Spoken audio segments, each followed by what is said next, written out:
오늘은 페류나 압살롬, 권력력의 광기로 무너지다, 이런 제목으로 말씀드리도록 하겠습니다.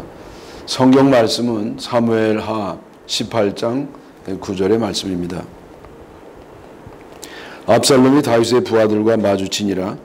압살롬이 노새를 탔는데 그 노새가 큰 상수리 나무 번성한 가지 아래로 지날 때에 압살롬의 머리가 그 상수리 나무에 걸림에 그가 공중과 그 땅 사이에 달리고 그가 탔던 노새는 그 아래로 빠져나간지라. 흔히들 압살롬을 압살롬이라고 그렇게 표현들을 합니다.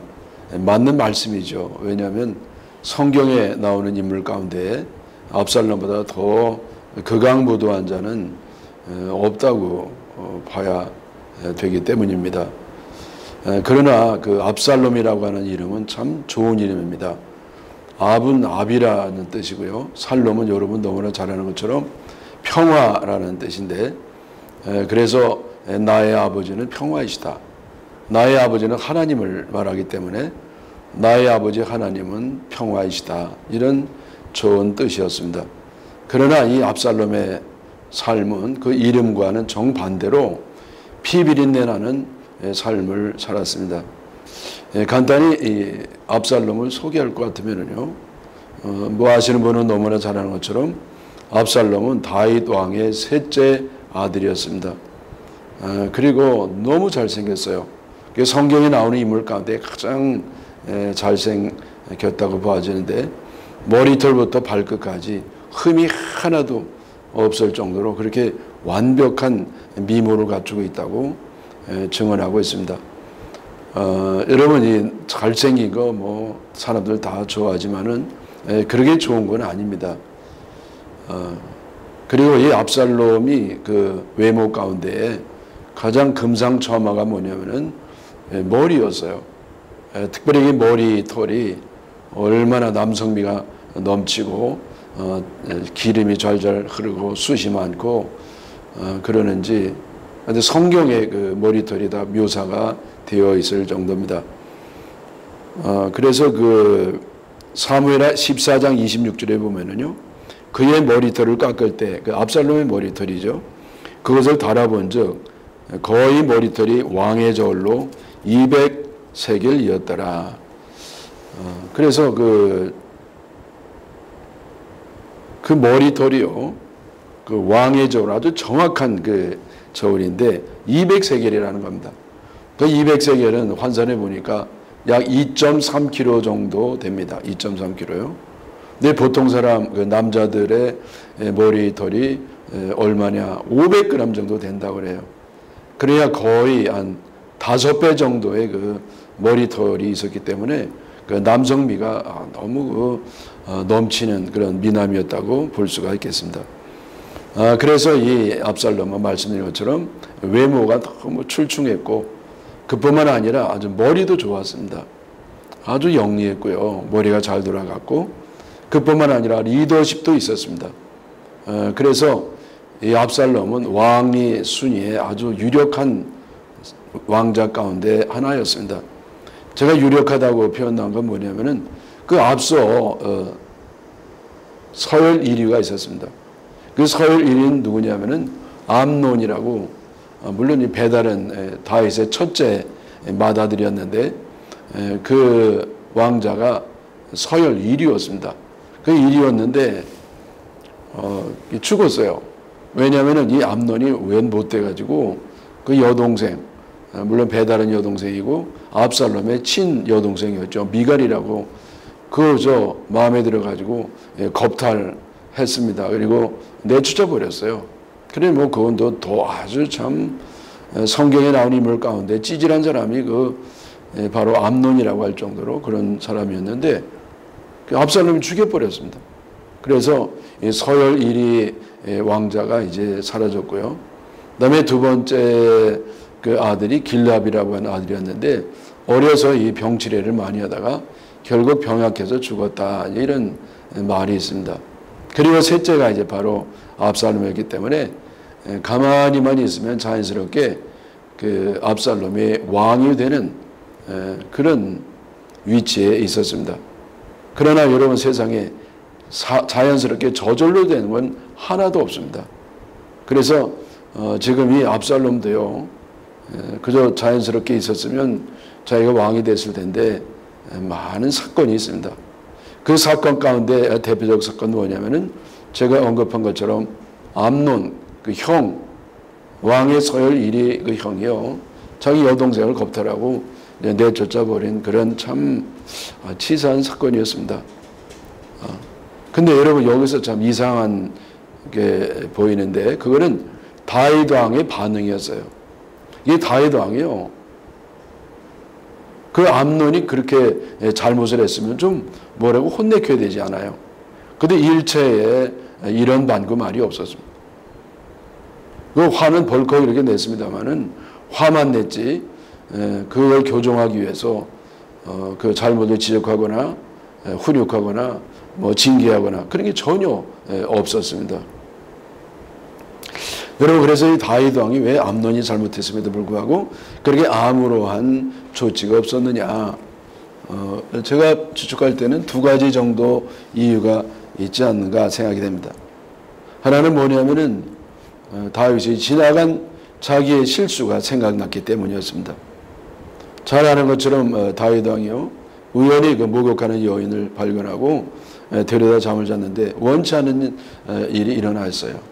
그 아기가 생기게 되니까 그 아르바이를 만들기 위해서 그 아주 훌륭한 충성스러운 그 남편, 그 외도였던 그 남편 우리아라고 하는 군인을 죽인 겁니다. 아주 고의적인 살인을 저질렀죠. 그래서 지금 그 암논이 어떤 그런 성적인 죄를 저질렀을 때 자기는 뭐 간음죄뿐만 아니라 살인죄까지 저질렀으니까요. 그게 뭐 말을 할 수가 없었던 것이죠. 죄라는 거는요, 그걸로 끝나는 법이 없습니다. 반드시 후유증이 남습니다. 새끼를 치는 것입니다. 그걸 은폐하기 위해서 더 큰 거짓말이라든지 죄가 동원이 됩니다. 그래서 여러분, 하나님이 우리의 잘못을 위해서 다 십자가에서 아들 예수님이 대신 형벌을 받으시고 용서하신 것은 완벽한 겁니다. 다시 말하면 더 이상 책임을 묻지를 않아요.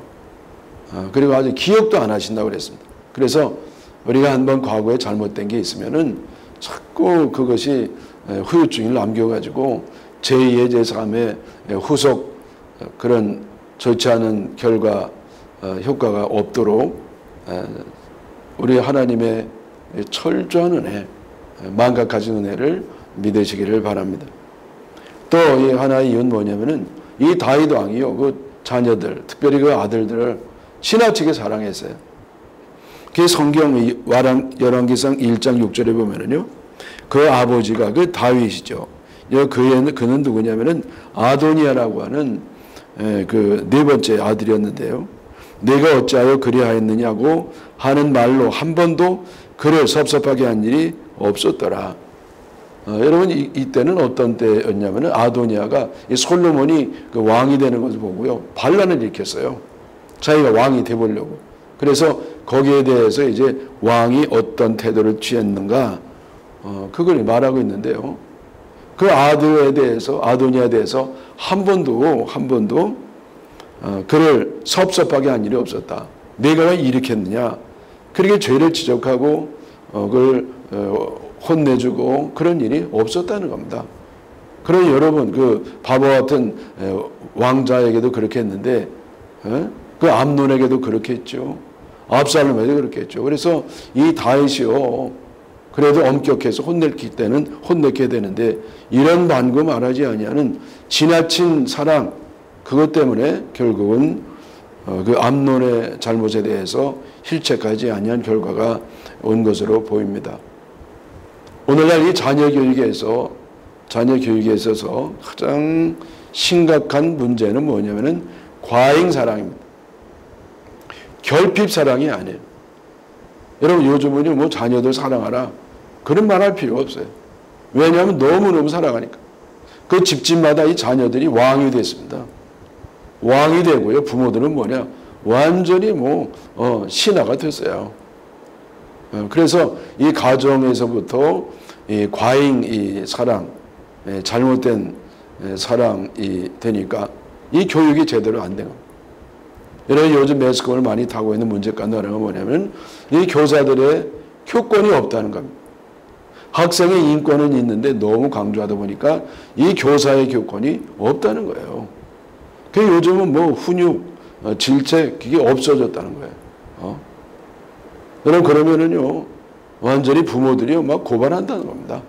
그래서 이 부모들의 갑질 때문에 선생님들이 도무지 이 교육을 할 수가 없다. 뭐 이런 이야기들이 많이 나오는데 여러분 이 다윗도요 그렇게 과잉 사랑을 가지고 그 아들들을 망치는 그런 결과가 오게 되었던 겁니다. 압살롬은요 이제 형 암논이 자기 여동생을 겁탈하고 그 아버지가 아무 뭐 말도 안 하니까요 기다리고 기다리다가 결국 잔치를 벌려놓고요 그 왕자들을 초대해가지고 그때 왔던 암논 형을 죽여버렸습니다. 그리고 도망갔어요. 그게 어디로 도망갔냐면은 구술이라는 땅, 그 왕이 있었는데 그 달메라고 하는 뭐 기생 이름 비슷해요. 우리나라 말로 하면은. 그래서 달메 왕, 그 외할아버지였죠. 이게 거기 가서 3년 동안 피신해 있습니다. 근데 여러분 이 동안에 이 다윗 왕은요 아무 조치를 취하지 않았어요. 그 압살롬이요 하여튼 자기 아버지 왕이 그 암논을 좀 혼내기를 그렇게 기다리는데도 5년 동안 깜깜 무소식이었습니다. 그러다가 이제 이 압살롬의 궁궐로 다시 이제 돌아가는 황궁하는 일이 생겼는데 요압이 중재를 서주었습니다. 그리고 이제 화해를 하고 다시 궁궐로 압살롬을 다윗이 들여보냈는데 여러분 그런데 그럼에도 불구하고 다윗 왕은요 그 이후에 압살롬을 완전히 무시해버렸습니다. 그 열왕기하 14장 24절에 보면은요 왕이 이르되 그를 이제 압살롬인데요 그의 집으로 물러가게 하며 내 얼굴을 다윗 왕 얼굴을 볼 수 없게 하라 하며 압살롬이 자기 집으로 들어가고 왕의 얼굴을 보지 못하니라. 그래서 이 압살롬은요 그 왕하고 화해를 하고 이제 왕이 자기를 받아들여 가지고 집에 돌아왔음에도 불구하고 왕이 완전히 무시해버리고 마는 겁니다. 그 왕의 얼굴을 볼 수도 없어요. 그래서 이 압살롬이 화딱지가 나가지고요 이번에는 그냥 밭에 불을 질러버렸어요. 그건 다윗 왕의 밭이 아니고요 요압 왕의 밭에 불을 질렀습니다. 물론 다윗 왕의 밭에 불을 지르고 싶었겠죠 아버지에게. 근데 그럴 수 없잖아요. 그러니까 중간에 섰던 요압에게 불을 지른 겁니다. 여러분 요압이 얼마나 황당했겠습니까? 그때 이 압살롬이 말하기를 도대체 나를 불러다 놓고 이게 뭐냐? 내 아버지가 완전히 나를 업신여기고 쳐다보지도 못하게 하고 있는데 이러려면 차라리 내가 그냥 외할아버지 집에 그대로 있다가 나중에 때가 되면 와서 왕이 되는 게 낫지. 이게 뭐냐 말이죠. 그래서 이 압살롬이 그 말을 듣고는요 또 왕에게 간청을 해가지고 이제 왕이 이제 압살롬과 또 다시 화해를 합니다. 물론 어거지 화해가 돼서 그 진정성이 없는 마지못해서 화해하는 그런 일이 됐던 겁니다. 이 이후에 이제 드디어 압살롬이 반란을 일으킵니다. 이 반란을 여러분 이 다윗 왕이 받아줬는데도 그 반란을 일으킨 이유가 뭐냐? 전 두 가지가 있다고 봐요. 하나는 뭐냐면 제가 말씀드린 것처럼 왕이 압살롬을 영접을 하고 화해를 했습니다마는 완전히 개무시를 한 겁니다. 그래 한 7년 정도가 돼요 그게. 여러분 7년 동안 그 암논에 대해서는요 도무지 뭐 잘못됐다는 말 한마디도 없더니 어떻게 자기는 이렇게 개무시할 수 있냐 말이야. 물론 자기도 잘못됐지. 형 죽였으니까. 그래야 그럼 그 형을 먼저 혼내켜야 될 거 아니에요. 근데 형은 혼내켜지 아니하고 자기는 이렇게 무시하는 거 보고서 아예 안 되겠다고. 그러고서 거사를 일으킵니다. 여러분 이 마귀 중에 가장 센 마귀는요 제 생각에는 섭섭마귀라고 생각해요. 여러분들 그런 얘기 많이 들었을 겁니다. 왜냐하면 이 마귀는요, 어떻게 된 게 한번 붙으면 뭐 떨어지지를 않아요. 사람들마다 자기가 잘못해 놓은 것은 조금도 생각하지 못하고요.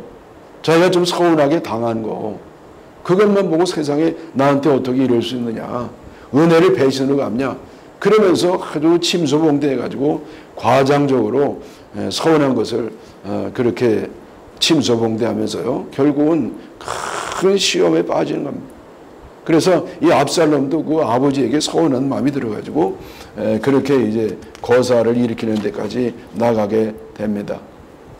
두 번째로 압살롬이 반란을 일으킨 이유는 뭐냐면은 광기에 사로잡힌 권력욕 때문이었습니다. 여러분, 이 자기 형이 자기 여동생을 겁탈했을 때 다윗 왕이 뭐 이런 방구 얘기하지 않는 거 보고요. 아, 왕이 아마 자기 형 암논을 왕으로 세우려는 것보다 그렇게 생각을 했어요. 그리고 이제 형이 이제 죽고 나서 그러면 이제 자기 차례거든요. 저 왕의 순위가.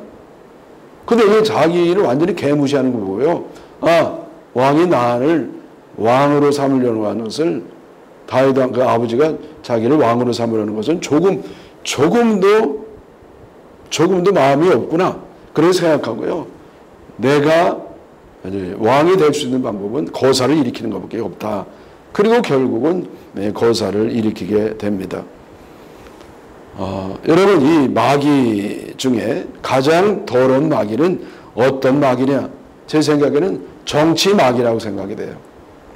왜냐하면 정치 마귀 한번 들어가면은요, 사람이 이제 짐승이 돼요.